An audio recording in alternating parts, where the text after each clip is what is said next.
ನಮಸ್ಕಾರ ಸ್ನೇಹಿತರೆ, ಇದೀಗ ತಾನೇ ಬಂದಿರುವ ಮುಖ್ಯವಾದ ಸುದ್ದಿಗಳು. ಕರ್ನಾಟಕದ ದಾಖಲೆ ಬಜೆಟ್ಗೆ ಮುಖ್ಯಮಂತ್ರಿ ಸಿದ್ದರಾಮಯ್ಯ ಸಿದ್ಧತೆ, ಪಂಚ ಗ್ಯಾರಂಟಿ ಯೋಜನೆಗಳ ಜೊತೆಗೆ ಅಭಿವೃದ್ಧಿಯ ಸವಾಲು. ವಿಡಿಯೋನ ಪೂರ್ತಿಯಾಗಿ ನೋಡಿ. ಗೃಹಲಕ್ಷ್ಮಿಯರಿಗೆ ಶಾಕ್ ಕೊಟ್ಟ ಸರ್ಕಾರ, ಹಣ ಜಮಾ ಆಗಿದ್ರೆ ವಾಪಸ್ ಪಡೆದುಕೊಳ್ಳುವಂತೆ ಸೂಚನೆ. ಯಾರೆಲ್ಲರ ಹಣ ವಾಪಸ್ ಹೋಗುತ್ತೆ ಎಂಬ ಮಾಹಿತಿ ಬಂದಿದೆ. ಗೃಹಲಕ್ಷ್ಮಿಯರಿಗಾಗಿ ಹೊಸ ನಿಯಮ ಜಾರಿಗೆ ತಂದ ಸರ್ಕಾರ, ಎಲ್ಲ ಮಾಹಿತಿಗಳು ಬಂದಿವೆ ಸ್ನೇಹಿತರೆ. ಮತ್ತೊಂದೆಡೆಯಲ್ಲಿ ಸಾರಿಗೆಗಳಿಗೆ ಶಕ್ತಿ ಇಲ್ಲ, ಶಕ್ತಿ ಯೋಜನೆಯಿಂದ 4,220 ಕೋಟಿ ರೂಪಾಯಿ ಹಣ ಬಾಕಿ ಇದೆ ಎಂದು ಬಿಜೆಪಿಯವರ ಆರೋಪ. ಇದೇ ಆರೋಪಕ್ಕೆ ಲೆಕ್ಕದ ಸಮೇತ ತಿರುಗೇಟು ಕೊಟ್ಟ ಕಾಂಗ್ರೆಸ್ಸು. ಎಲ್ಲ ಮಾಹಿತಿ ನೋಡೋಣ. ಉಪಮುಖ್ಯಮಂತ್ರಿ ಡಿ.ಕೆ. ಶಿವಕುಮಾರ್ ಅವರು 2,80,00,000ದ ಲೆಕ್ಸಸ್ ಕಾರನ್ನ ಖರೀದಿ ಮಾಡಿದ್ದಾರೆ. ಏನಿದು ವಿಶೇಷತೆ? ಎಲ್ಲ ಮಾಹಿತಿ ನೋಡೋಣ ಸ್ನೇಹಿತರೆ. ಮತ್ತೊಂದೆಡೆಯಲ್ಲಿ ಬದುಕಿದ್ದಾಗಲೇ ತಮ್ಮ ತಿಥಿಗೆ ಅಧಿಕಾರಿಗಳಿಗೆ ಆಹ್ವಾನ ಕೊಟ್ಟು ರೈತರೊಬ್ಬರು ವಿನೂತನ ಪ್ರತಿಭಟನೆ ಮಾಡಿದ್ದಾರೆ.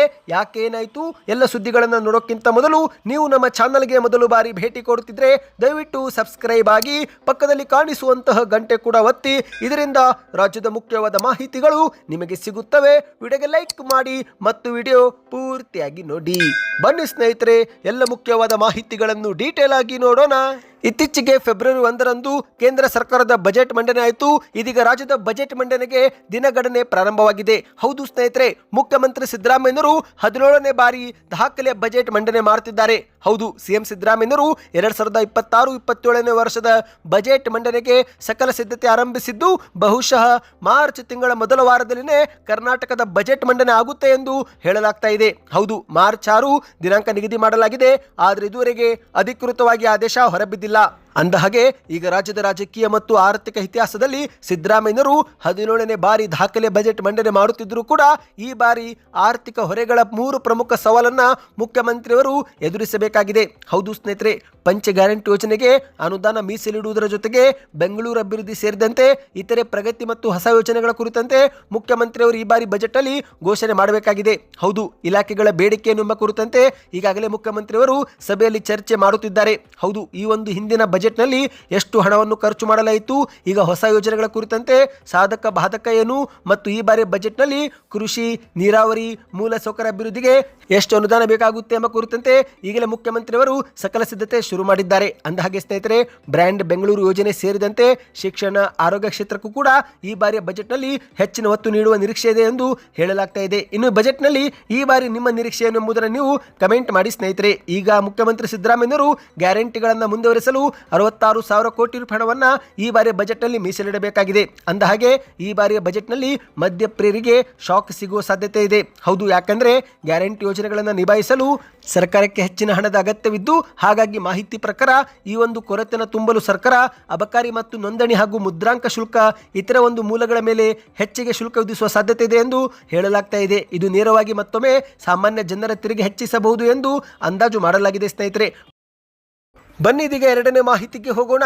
ನೀವು ಕೂಡ ಗೃಹಲಕ್ಷ್ಮಿ ಯೋಜನೆ ಫಲಾನುಭವಿಗಳಾಗಿದ್ದರೆ ನಿಮ್ಮ ಬ್ಯಾಂಕ್ ಖಾತೆಗೆ ಒಟ್ಟು ಎಷ್ಟು ಕಂತು ಜಮಾವಾಯಿತು ಕಮೆಂಟ್ ಮಾಡಿ. ಈಗ ಸರ್ಕಾರದ ವರದಿಯ ಪ್ರಕಾರ 25 ಮತ್ತು 26ನೇ ಕಂತನ್ನು ಇತ್ತೀಚೆಗೆ ಬಿಡುಗಡೆ ಮಾಡಲಾಗಿದೆ ಅಂತೆ. ಹೌದು, ಜನವರಿ ತಿಂಗಳಲ್ಲಿ 24ನೇ ಕಂತು, ಈಗ ಫೆಬ್ರವರಿಯಲ್ಲಿ 25 ಮತ್ತು 26ನೇ ಕಂತು ಬಿಡುಗಡೆ ಮಾಡುತ್ತಿದ್ದೇವೆ ಎಂದು ಸ್ವತಃ ಸಚಿವೆ ಲಕ್ಷ್ಮಿ ಹೆಬ್ಬಾಳ್ಕರ್ ಅವರು ಮಾಹಿತಿ ಕೊಟ್ಟಿದ್ದಾರೆ. ಅಂದಹಾಗೆ ಸ್ನೇಹಿತರೆ, ಈಗ ಸತ್ತವರ ಬ್ಯಾಂಕ್ ಖಾತೆಗೆ ಹಣ ಜಮೆ ಆಗಿದ್ರೆ ಅದನ್ನು ವಾಪಸ್ ಪಡೆದುಕೊಳ್ಳಲು ಸರ್ಕಾರ ಮುಂದಾಗಿದೆ. ಹೌದು ಸ್ನೇಹಿತರೆ, ರಾಯಚೂರು ಜಿಲ್ಲೆ ಒಂದರಲ್ಲೇ 2,20,00,000 ರೂಪಾಯಿ ಹಣ ವಾಪಸ್ ಪಡೆದುಕೊಳ್ಳಲು ಈಗ ಸರ್ಕಾರ ಮುಂದಾಗಿದೆ. ಹೌದು, ರಾಯಚೂರು ಜಿಲ್ಲೆಯಲ್ಲಿ ಇತ್ತೀಚೆಗೆ ಗೃಹಲಕ್ಷ್ಮಿ ಯೋಜನೆಯ ಫಲಾನುಭವಿಗಳಲ್ಲಿ 1,920 ಫಲಾನುಭವಿಗಳು ಮೃತಪಟ್ಟಿದ್ದು, ಆದರೂ ಕೂಡ ಇವರ ಖಾತೆಗೆ ಇದುವರೆಗೆ 2,20,00,000 ರೂಪಾಯಿ ಜಮೆ ಆಗಿದೆ. ಹಾಗಾಗಿ ಆ ಒಂದು ಹಣವನ್ನ ವಾಪಸ್ ಪಡೆಯಲು ಸೂಚನೆ ನೀಡಲಾಗಿದೆ ಎಂದು ಗ್ಯಾರಂಟಿ ಯೋಜನೆಗಳ ಅನುಷ್ಠಾನ ಸಮಿತಿಯ ರಾಜ್ಯಾಧ್ಯಕ್ಷರಾಗಿರುವ ಎಚ್.ಎಂ. ರೇವಣ್ಣ ಅವರು ಹೇಳಿಕೆಯನ್ನ ಕೊಟ್ಟಿದ್ದಾರೆ. ಹೌದು ಸ್ನೇಹಿತರೆ, ಗೃಹಲಕ್ಷ್ಮಿ ಯೋಜನೆ ಹಣವನ್ನ ಈಗ ವಾಪಸ್ ಪಡೆದುಕೊಳ್ಳುವಂತೆ ಸೂಚನೆ ಕೊಡಲಾಗಿದ್ದು, ಅಷ್ಟು ಮಾತ್ರವಲ್ಲ,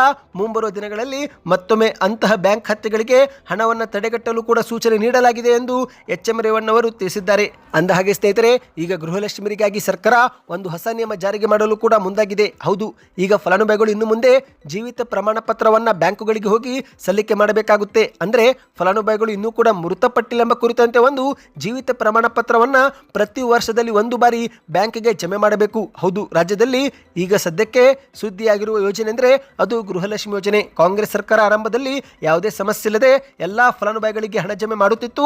ಆದರೆ ಇತ್ತೀಚಿನ ಕೆಲ ತಿಂಗಳಿನಿಂದ ಸಾಕಷ್ಟು ಫಲಾನುಭವಿಗಳಿಗೆ ಹಣ ಜಮವಾಗದೆ ಬಾಕಿ ಉಳಿದುಕೊಂಡಿದೆ. ಇದೀಗ ಗೃಹಲಕ್ಷ್ಮಿ ಯೋಜನೆ ಒಂದು ರೀತಿಯಲ್ಲಿ ಯಶಸ್ವಿಯಾದ ಯೋಜನೆಯಾಗಿದೆ. ಇದೇ ಒಂದು ಯೋಜನೆಯಿಂದ ಸಾಕಷ್ಟು ಜನರು ತಮ್ಮ ಬದುಕು ಕಟ್ಟಿಕೊಂಡಿದ್ರೆ, ಇನ್ನು ಕೆಲವರು ಈ ಒಂದು ಯೋಜನೆಯನ್ನ ದುರುಪಯೋಗವೂ ಕೂಡ ಮಾಡಿಕೊಂಡಿದ್ದಾರೆ. ಹೌದು ಸ್ನೇಹಿತರೆ, ಅರ್ಹರಲ್ಲದೆ ಹೋದರೂ ಕೂಡ ಬಿಪಿಎಲ್ ಕಾರ್ಡ್ ಬಳಕೆ ಮಾಡಿಕೊಂಡು ಗೃಹಲಕ್ಷ್ಮಿ ಯೋಜನೆಯ ತಿಂಗಳು ಹಣ ಪಡೆದುಕೊಳ್ಳುತ್ತಿದ್ದು, ಹಾಗಾಗಿನೇ ಸರ್ಕಾರ ಅನರ್ಹರ ಬಿಪಿಎಲ್ ಕಾರ್ಡ್ ಅನ್ನು ರದ್ದು ಮಾಡಿ ಎಪಿಎಲ್ ಕಾರ್ಡ್ಗೆ ಪರಿವರ್ತನೆ ಮಾಡಲಾಗಿದೆ. ಇದುವರೆಗೆ 7 ಲಕ್ಷಕ್ಕೂ ಅಧಿಕ ಬಿಪಿಎಲ್ ಕಾರ್ಡ್ ಅನ್ನು ಎಪಿಎಲ್ ಕಾರ್ಡ್ ಆಗಿ ಸರ್ಕಾರ ಪರಿವರ್ತನೆಯೂ ಕೂಡ ಮಾಡಿದೆ ಸ್ನೇಹಿತರೆ. ಈಗ ಮತ್ತೊಂದು ಹೆಜ್ಜೆ ಮುಂದೆ ಹೋಗಿರುವ ಸರ್ಕಾರ ಫಲಾನುಭವಿಗಳಿಗೆ ಜೀವಿತ ಪ್ರಮಾಣ ಪತ್ರ ಕಡ್ಡಾಯಗೊಳಿಸಲು ಮುಂದಾಗಿದೆ. ಅಂದರೆ ಯಾವ ರೀತಿ ನಿವೃತ್ತ ಸರ್ಕಾರಿ ನೌಕರರು ತಮ್ಮ ಪಿಂಚಣಿ ಹಣ ಪಡೆಯಲು ಬ್ಯಾಂಕಿಗೆ ವಾರ್ಷಿಕವಾಗಿ ಜೀವಿತ ಪ್ರಮಾಣ ಪತ್ರ ಸಲ್ಲಿಕೆ ಮಾಡುತ್ತಾರೋ, ಅದೇ ಒಂದು ರೀತಿಯಲ್ಲಿ ಇನ್ನು ಮುಂದೆ ಗೃಹಲಕ್ಷ್ಮಿ ಯೋಜನೆ ಫಲಾನುಭವಿಗಳು ಕೂಡ ಜೀವಿತ ಪ್ರಮಾಣ ಪತ್ರವನ್ನು ಸಲ್ಲಿಕೆ ಮಾಡಬೇಕಾಗುತ್ತೆ. ಈ ಕುರಿತಂತೆ ಈಗ ಸರ್ಕಾರ ಚರ್ಚೆ ಮಾಡುತ್ತಿದ್ದು, ಶೀಘ್ರವೇ ಅಧಿಕೃತವಾದ ಆದೇಶವು ಕೂಡ ಹೊರಬೀಳಲಿದೆ ಎಂದು ಹೇಳಲಾಗಿದೆ ಸ್ನೇಹಿತರೆ. ಈ ಬಗ್ಗೆ ಮಾಹಿತಿ ಬಂದ ಕೂಡಲೇ ನಾವು ನಿಮಗೆ ವಿಡಿಯೋ ಮಾಡಿ ತಿಳಿಸುತ್ತೇವೆ. ಯಾವ ರೀತಿ ನೀವು ಏನು ಮಾಡಬೇಕೆಂಬ ಕುರಿತಂತೆ ಮಾಹಿತಿ ಕೊಡುತ್ತೇವೆ. ಹಾಗಾಗಿ ಚಾನಲ್ಗೆ ಸಬ್ಸ್ಕ್ರೈಬ್ ಮಾಡಿಕೊಳ್ಳಿ. ಬನ್ನಿ ಸ್ನೇಹಿತರೆ, ಮತ್ತೊಂದು ಮಾಹಿತಿಗೆ ಹೋಗೋಣ. ಪಂಚ ಗ್ಯಾರಂಟಿ ಯೋಜನೆಗಳಲ್ಲಿ ಉಚಿತ ಬಸ್ ಯೋಜನೆ ಆಗಿರುವ ಶಕ್ತಿ ಯೋಜನೆಯೂ ಕೂಡ ಒಂದಾಗಿದೆ. ಆದರೆ ಕರ್ನಾಟಕ ಸಾರಿಗೆಗಳಿಗೆ ಶಕ್ತಿ ಯೋಜನೆ ಜಾರಿಗೆ ಆದಾಗಲಿಂದ ಇಲಾಖೆಗಳಿಗೆ ಶಕ್ತಿನೇ ಇಲ್ಲ ಎಂದು ಬಿಜೆಪಿ ಇದೀಗ ಆರೋಪ ಮಾಡಿದೆ. ಹೌದು, ಕಾಂಗ್ರೆಸ್ ಸರ್ಕಾರ ಉಚಿತ ಬಸ್ ಯೋಜನೆ ಕೊಡುತ್ತಿರುವ ಸಾರಿಗೆ ಇಲಾಖೆಗೆ 4,220 ಕೋಟಿ ರೂಪಾಯಿ ಹಣವನ್ನು ಬಾಕಿ ಇರಿಸಿಕೊಂಡಿದೆ ಎಂದು ಬಿಜೆಪಿ ನಾಯಕರು ಕಿಡಿಕಾರಿದ್ದಾರೆ.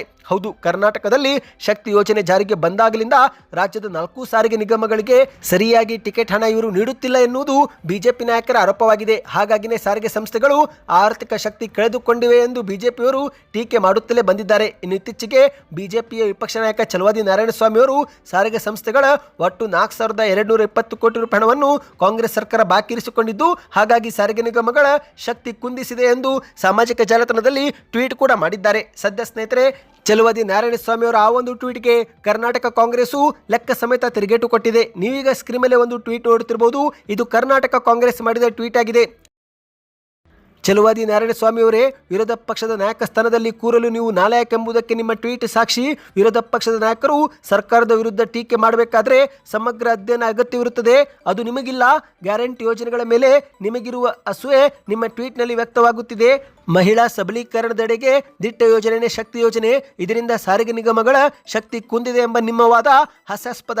ಇರಲಿ, ನಿಮ್ಮ ಅಧ್ಯಯನದ ಕೊರತೆ ನಾವು ನೀಗಿಸುತ್ತೇವೆ. ತಮ್ಮ ಅವಧಿಯಲ್ಲಿ ಶಕ್ತಿ ಯೋಜನೆ ಇರಲಿಲ್ಲ. ಆದರೂ ಕೂಡ 2023ರಲ್ಲಿ 5,900 ಕೋಟಿ ರೂಪಾಯಿ ಸಾಲ ಬಿಟ್ಟು ಹೋಗಿದ್ದೀರಾ. ಬಿಜೆಪಿ ಅವಧಿಯಲ್ಲಿ ಸಾರಿಗೆ ಸಂಸ್ಥೆಗಳ ಶೋಚನೀಯ ಸ್ಥಿತಿ ಹೇಗಿತ್ತೆಂಬುದನ್ನು ಮೆಲುಕು ಹಾಕಿ, ಹೊಸ ಬಸ್ಸುಗಳ ಸೇರ್ಪಡೆ ಇಲ್ಲ, ಶೂನ್ಯ ನೇಮಕಾತಿ, ಡೀಸೆಲ್ ಹಣ ಬಾಕಿ, ನೌಕರರ ಭವಿಷ್ಯ ನಿಧಿ ಹಣ ಬಾಕಿ, ಬಿಡಿ ಭಾಗಗಳ ಹಣವೂ ಕೂಡ ಬಾಕಿ, ನೌಕರರಿಗೆ ಅರ್ಧ ವೇತನ, ಈ ತಿಂಗಳ ವೇತನ ಮುಂದಿನ ತಿಂಗಳು ಪಾವತಿ, ನಿವೃತ್ತ ನೌಕರರ ಉಪಧನ, ಭವಿಷ್ಯ ನಿಧಿ, ಗಳಿಕೆ ರಜೆ ವರ್ಷಾನುಗಟ್ಟಲೆ ಬಾಕಿ, ವೇತನ ಹೆಚ್ಚಳ ಬಾಕಿ, 16 ವರ್ಷಗಳಿಂದ ಮೃತ ಸಿಬ್ಬಂದಿಗಳ ಅವಲಂಬಿತರು ನೌಕರಿಗಾಗಿ ಕಾಯುವಂತೆಯೂ ಕೂಡ ಮಾಡಿದ್ದೀರಿ. ಸಾರಿಗೆ ಸಂಸ್ಥೆಗಳ ಇತಿಹಾಸದಲ್ಲೇ ಸುದೀರ್ಘ 15 ದಿವಸಗಳ ಮುಷ್ಕರ ನಡೆಸಿದ ಕೀರ್ತಿ ನಿಮ್ಮದು. ಮುಷ್ಕರದ ಹೆಸರಿನಲ್ಲಿ 3,000ಕ್ಕೂ ಹೆಚ್ಚು ಅಮಾಯಕ ನೌಕರರ ವಜಾ, ಅಮಾನತು ಶಿಕ್ಷೆ ಮತ್ತು ಇಂದಿಗೂ ಕೂಡ ನೌಕರರು ಕೋರ್ಟ್ ಕಚೇರಿ ಅಲೆಯುತ್ತಿದ್ದಾರೆ ಎಂದು ಕರ್ನಾಟಕ ಕಾಂಗ್ರೆಸ್ಸು ಟ್ವೀಟ್ ಅನ್ನ ಮಾಡಿದೆ. ಬನ್ನಿ ಸ್ನೇಹಿತರೆ, ಮತ್ತೊಂದು ಮಾಹಿತಿಗೆ ಹೋಗೋಣ. ರಾಜ್ಯದ ಉಪಮುಖ್ಯಮಂತ್ರಿ ಡಿ.ಕೆ. ಶಿವಕುಮಾರ್ ಅವರು 2,80,00,000 ಬೆಲೆ ಬಾಳುವಂತಹ ಲೆಕ್ಸಸ್ ಕಾರನ್ನ ಖರೀದಿ ಮಾಡಿದ್ದಾರೆ. ಹೌದು ಸ್ನೇಹಿತರೆ, ದೇಶದಲ್ಲಿ ಕೆಲವೇ ಜನರು ಮಾತ್ರ ಈ ಒಂದು ಕಾರನ್ನ ಖರೀದಿ ಮಾಡಿದ್ದಾರೆ. ಹೌದು, ಈಗ ಭಾರತದಲ್ಲಿ ಈ ಒಂದು ಕಾರನ್ನ ಹೊಂದಿರುವ 2ನೇ ರಾಜಕಾರಣಿ ಅಂದರೆ ಅದು ಡಿ.ಕೆ. ಶಿವಕುಮಾರ್ ಅವರು. ಇನ್ನು ಉದ್ಯಮಿ ಸೆಲೆಬ್ರಿಟಿಗಳಲ್ಲಿ 7 ಜನರು ಮಾತ್ರ ಈ ಒಂದು ಕಾರನ್ನ ಹೊಂದಿದ್ದಾರೆ ಸ್ನೇಹಿತರೆ. ಹೌದು, ಡಿ.ಕೆ. ಶಿವಕುಮಾರ್ ಅವರ ನಿವಾಸಕ್ಕೆ ಇದೀಗ ಹೊಸ ಲೆಕ್ಸಸ್ LM350H ಎಂಬ ಒಂದು ಕಾರು ಡೆಲಿವರಿ ಮಾಡಲಾಗಿದೆ. 2.5 ಕೋಟಿ ರೂಪಾಯಿಯಿಂದ 3 ಕೋಟಿ ರೂಪಾಯಿವರೆಗಿನ ಈ ಒಂದು ಕಾರು ಅತ್ಯಂತ ಐಷಾರಾಮಿ ಕಾರಾಗಿದೆ ಸ್ನೇಹಿತರೆ. 7 ಸೀಟಿನ ಕಾರು ಇದಾಗಿದ್ದು ದೀರ್ಘ ಪ್ರಯಾಣಕ್ಕೆ ಅತ್ಯುತ್ತಮ ಎಂದು ಗುರುತಿಸಿಕೊಂಡಿದೆ. ಆರಾಮದಾಯಕ ಪ್ರಯಾಣ ಮತ್ತು ಆಯಾಸರಹಿತ ಪ್ರಯಾಣಕ್ಕೆ ಈ ಒಂದು ಕಾರನ್ನ ಬಳಕೆ ಮಾಡಲಾಗುತ್ತೆ ಸ್ನೇಹಿತರೆ. ಇದೀಗ ದೇಶದಲ್ಲಿ ಈ ಒಂದು ಕಾರು ಖರೀದಿಸಿದ 2ನೇ ರಾಜಕಾರಣಿ ಅಂದರೆ ಅದು ಡಿ.ಕೆ. ಶಿವಕುಮಾರ್ ಅವರು. ಅಂದಹಾಗೆ ಡಿ.ಕೆ. ಶಿವಕುಮಾರ್ ಅವರಿಗೂ ಮೊದಲು ಇತ್ತೀಚೆಗೆ ರಾಜಕೀಯಕ್ಕೆ ಎಂಟ್ರಿ ಕೊಟ್ಟಿರುವ ತಮಿಳು ನಟ ವಿಜಯ್ ಜೋಸೆಫ್ ಅವರು ಕೂಡ ಇದೇ ಒಂದು ಕಾರನ್ನ ಬಳಕೆ ಮಾಡ್ತಿದ್ದಾರೆ. ತಮ್ಮ ರಾಜಕೀಯ ಓಡಾಟ ಮತ್ತು ಪಕ್ಷ ಸಂಘಟನೆಗಾಗಿ ಇದೇ ಒಂದು ಕಾರನ್ನ ವಿಜಯ್ ಅವರು ಬಳಕೆ ಮಾಡ್ತಿದ್ದಾರೆ. ತಮ್ಮ ರೋಲ್ಸ್ ರಾಯಲ್ಸ್ ಕಾರನ್ನ ಇತ್ತೀಚೆಗೆ ಮಾರಾಟ ಮಾಡಿ ನಂತರ ಇವರು ಕೂಡ LM350H ಅನ್ನ ಕಾರು ಖರೀದಿ ಮಾಡಿದ್ರು. ಈಗ ವಿಜಯ್ ಅವರನ್ನು ಹೊರತುಪಡಿಸಿದ್ರೆ ನೆಕ್ಸ್ಟ್ ಡಿ.ಕೆ. ಶಿವಕುಮಾರ್ ಅವರೇ ಈ ಒಂದು ಕಾರನ್ನ ಖರೀದಿ ಮಾಡಿದ್ದಾರೆ ಸ್ನೇಹಿತರೆ. ಇನ್ನು ಅದೇ ರೀತಿ ಈ ಒಂದು ಕಾರನ್ನ ಶ್ರೀಮಂತರ ಪಟ್ಟಿಯಲ್ಲಿರುವ ಅಂಬಾನಿಯವರ ಕುಟುಂಬವು ಕೂಡ ಈ ಒಂದು ಕಾರನ್ನ ಖರೀದಿ ಮಾಡಿದೆ. ಅಂಬಾನಿಯವರಂತೆ ಇನ್ನೂ ಅನೇಕರು ಕೂಡ ಈ ಒಂದು ಕಾರನ್ನ ಖರೀದಿ ಮಾಡಿದ್ದಾರೆ. ಟೀಮ್ ಇಂಡಿಯಾ ಕ್ರಿಕೆಟಿಗ ಹಾರ್ದಿಕ್ ಪಾಂಡ್ಯ ಅವರು ಕೂಡ ಇದೇ ಒಂದು ಲೆಕ್ಸಸ್ LM350 ಕಾರನ್ನ ಬಳಕೆ ಮಾಡುತ್ತಿದ್ದು, ಇನ್ನು ಕೆಲ ಬಾಲಿವುಡ್ ನಟರು ಕೂಡ ಈ ಒಂದು ಕಾರನ್ನ ಖರೀದಿ ಮಾಡಿದ್ದಾರೆ. ಹೌದು ಸ್ನೇಹಿತರೆ, ಶಾರುಖ್ ಖಾನ್, ರಣಬೀರ್ ಕಪೂರ್, ಅಲಿಯಾ ಭಟ್, ವಿಕಿ ಕೌಶಲ್, ಶ್ರದ್ಧಾ ಕಪೂರ್, ರಾಜ್ಕುಮಾರ್ ರಾವ್ ಸೇರಿದಂತೆ ಕೆಲವರು ಮಾತ್ರ ಈ ಒಂದು ಕಾರನ್ನ ಬಳಕೆ ಮಾಡುತ್ತಿದ್ದಾರೆ ಎಂದು ಹೇಳಲಾಗ್ತಾ ಇದೆ. ಬನ್ನಿ ಸ್ನೇಹಿತರೆ, ಕೊನೆಯ ಮಾಹಿತಿಗೆ ಹೋಗೋಣ. ಇತ್ತೀಚೆಗೆ ತುಮಕೂರಿನ ಮಧುಗಿರಿ ರೈತರೊಬ್ಬರು ಲಂಚ ಕೊಡಲು ಹಣವಿಲ್ಲ ಎಂದು ಅಧಿಕಾರಿಗಳಿಗೆ ತಾವು ಬೆಳೆದಂತ ಮೂಲಂಗಿಯನ್ನು ತಂದು ವಿನೂತನವಾಗಿ ಪ್ರತಿಭಟನೆ ಮಾಡಿ ಸಾಮಾಜಿಕ ಜಾಲತಾಣದಲ್ಲಿ ಭಾರಿ ಸುದ್ದಿಯಾಗಿದ್ರು. ಈಗ ಅದೇ ಒಂದು ರೀತಿಯಲ್ಲಿ ಬದುಕಿರುವಾಗಲೇ ತಮ್ಮ ತಿಥಿಗೆ ಬರುವಂತೆ ಅಧಿಕಾರಿಗಳಿಗೆ ಆಹ್ವಾನಿಸಿ ರೈತರೊಬ್ಬರು ಮತ್ತೊಮ್ಮೆ ವಿನೂತನ ಪ್ರತಿಭಟನೆ ಮಾಡಿದ್ದಾರೆ. ಹೌದು, ಕಾಫಿ ನಾಡು ಚಿಕ್ಕಮಗಳೂರಿನಲ್ಲಿ ಶ್ರೀಗಂಧ ಬೆಳೆದಂತ ರೈತರೊಬ್ಬರು ಸರ್ಕಾರದ ವಿರುದ್ಧ ಮತ್ತು ಅರಣ್ಯ ಇಲಾಖೆಯ ಕೆಲ ಅಧಿಕಾರಿಗಳ ವಿರುದ್ಧ ವಿನೂತನ ಪ್ರತಿಭಟನೆ ಮಾಡಿದ್ದಾರೆ. ಸ್ನೇಹಿತರೆ, ಬದುಕಿರುವಾಗಲೇ ತಮ್ಮದೇ ತಿಥಿಯ ಕಾರ್ಯಕ್ಕೆ ಬರುವಂತೆ ಒಂದು ದಿನಾಂಕ ನಿಗದಿಪಡಿಸಿ ಅದಕ್ಕೆ ಸಂಬಂಧಪಟ್ಟ ಅಧಿಕಾರಿಗಳನ್ನು ಆಹ್ವಾನಿಸುವ ಮೂಲಕ ತಮ್ಮ ಆಕ್ರೋಶವನ್ನ ಹೊರಗೆ ಹಾಕಿದ್ದಾರೆ. ಹೌದು, ಚಿಕ್ಕಮಗಳೂರು ಜಿಲ್ಲೆಯ ತರೀಕೆರೆ ತಾಲೂಕಿನ ಹುಳಿಯೂರು ಗ್ರಾಮದ ಶ್ರೀಗಂಧ ಬೆಳೆಗಾರ TN ವಿಶ್ವಕುಮಾರ್ ಸೇರಿದಂತೆ ಒಟ್ಟು 22 ರೈತರು ಈ ರೀತಿಯ ವಿನೂತನ ಪ್ರತಿಭಟನೆ ಮಾಡಿದ್ದಾರೆ. ಸುಮಾರು 3 ಎಕರೆ 30 ಗುಂಟೆ ಜಮೀನಿನಲ್ಲಿ ರೈತರು ಕಷ್ಟಪಟ್ಟು ಶ್ರೀಗಂಧ ಮರಗಳನ್ನು ಬೆಳೆಸಿದ್ರು. ಆದರೆ ರಾಷ್ಟ್ರೀಯ ಹೆದ್ದಾರಿ ಅಭಿವೃದ್ಧಿಗಾಗಿ ಈ ಒಂದು ಜಮೀನನ್ನ ಸ್ವಾಧೀನಪಡಿಸಿಕೊಳ್ಳಲಾಗಿದೆ. ಮಾರುಕಟ್ಟೆಯಲ್ಲಿ ಕೋಟ್ಯಾಂತರ ರೂಪಾಯಿಗೆ ಬೆಲೆ ಬಾಳುವ ಶ್ರೀಗಂಧದ ಮರಗಳಿಗೆ ಅಧಿಕಾರಿಗಳು ನಿಗದಿಪಡಿಸಿರುವ ಪರಿಹಾರ ಮೊತ್ತ ಕೇಳಿ ರೈತರು ಕೂಡ ಕಂಗಾಲಾಗಿ ಹೋಗಿದ್ದಾರೆ. ಹೌದು, ರೈತರು ಹೇಳುವ ಪ್ರಕಾರ ಸ್ನೇಹಿತರೆ, ಒಟ್ಟು ಬೆಳೆ ಮತ್ತು ಜಮೀನಿಗೆ ಸುಮಾರು 62 ಕೋಟಿ ರೂಪಾಯಿ ಪರಿಹಾರ ಸಿಗಬೇಕಾಗಿತ್ತು. ಆದರೆ ಸರ್ಕಾರ ಇವರಿಗೆ ಕೊಡುತ್ತಿರುವುದು ಮಾತ್ರ 1.5 ಕೋಟಿ ರೂಪಾಯಿ. ಹಾಗಾಗಿ ಇದರಿಂದ ನೊಂದ ರೈತರು ವಿನೂತನವಾಗಿ ಪ್ರತಿಭಟನೆಗೆ ಕೈ ಹಾಕಿದ್ದಾರೆ. ಈಗ ನೀವು ಸ್ಕ್ರೀನ್ ಮೇಲೆ ಭಾವಪೂರ್ಣ ಶ್ರದ್ಧಾಂಜಲಿಯ ಒಂದು ಪೋಸ್ಟ್ ಅನ್ನು ನೋಡ್ತಿರಬಹುದು ಸ್ನೇಹಿತರೆ. ಇದರಲ್ಲಿ ಮತ್ತೆ ಹುಟ್ಟಿ ಬಾವೋ ಶ್ರೀಗಂಧ ಬೆಳೆಗಾರ ಎಂದು ಬರೆಯಲಾಗಿದ್ದು, ಕೆಳಗಡೆಗೆ ದುಃಖ ತಪ್ತರು ರಾಜ್ಯದ ಶ್ರೀಗಂಧ ಬೆಳೆಗಾರರು, ಕನ್ನಡದ ಅಸ್ಮಿತೆಯಾದ ಶ್ರೀಗಂಧವನ್ನು ಪ್ರೀತಿಸುವ ಕನ್ನಡ ನಾಡಿನ ಜನರು ಹಾಗೂ ಕನ್ನಡ ನಾಡಿನ ರೈತರು ಎಂದು ಬರೆದು ತಿಥಿ ಕಾರ್ಯಕ್ರಮದ ದಿನಾಂಕ ಫೆಬ್ರವರಿ 9 ಬೆಳಿಗ್ಗೆ 10 ಗಂಟೆಯಿಂದ ಸಂತಾಪ ಭೋಜನ ಮಧ್ಯಾಹ್ನ 1 ಗಂಟೆಗೆ ಎಂದು ಬರೆಯಲಾಗಿದೆ. ಸಂತಾಪ ಸಭೆಯಲ್ಲಿ ಭಾಗವಹಿಸುವವರು ಯಾರೆಂದ್ರೆ ಅರಣ್ಯ ಇಲಾಖೆಯ ಭ್ರಷ್ಟ ಅಧಿಕಾರಿಗಳು, ಪೊಲೀಸ್ ಇಲಾಖೆಯ ಒಳ್ಳೆ ಅಧಿಕಾರಿಗಳು ಮತ್ತು ವಿಶೇಷ ಭೂ ಸ್ವಾಧೀನಕಾರಿಗಳು ಎಂದು ಪೋಸ್ಟ್ ಮಾಡಿ ಆಕ್ರೋಶ ವ್ಯಕ್ತಪಡಿಸಲಾಗಿದೆ. ಸದ್ಯಕ್ಕೆಷ್ಟೇ ಇತ್ತು ಈ ಎಲ್ಲ ಮಾಹಿತಿ. ನೀವೇನಾದರೂ ಪೂರ್ತಿಯಾಗಿ ನೋಡಿದ್ರೆ ಕಮೆಂಟ್ ನಲ್ಲಿ ಕಂಪ್ಲೀಟ್ ವಿಡಿಯೋ ಕಮೆಂಟ್ ಮಾಡಿ. ಮಾಹಿತಿ ಇಷ್ಟವೆನಿಸಿದ್ರೆ ವಿಡಿಯೋಗೆ ಲೈಕ್ ಮಾಡ್ತಾ ನಿಮ್ಮ ಅನಿಸಿಕೆಗಳನ್ನ ಕಮೆಂಟ್ ಮಾಡಿ.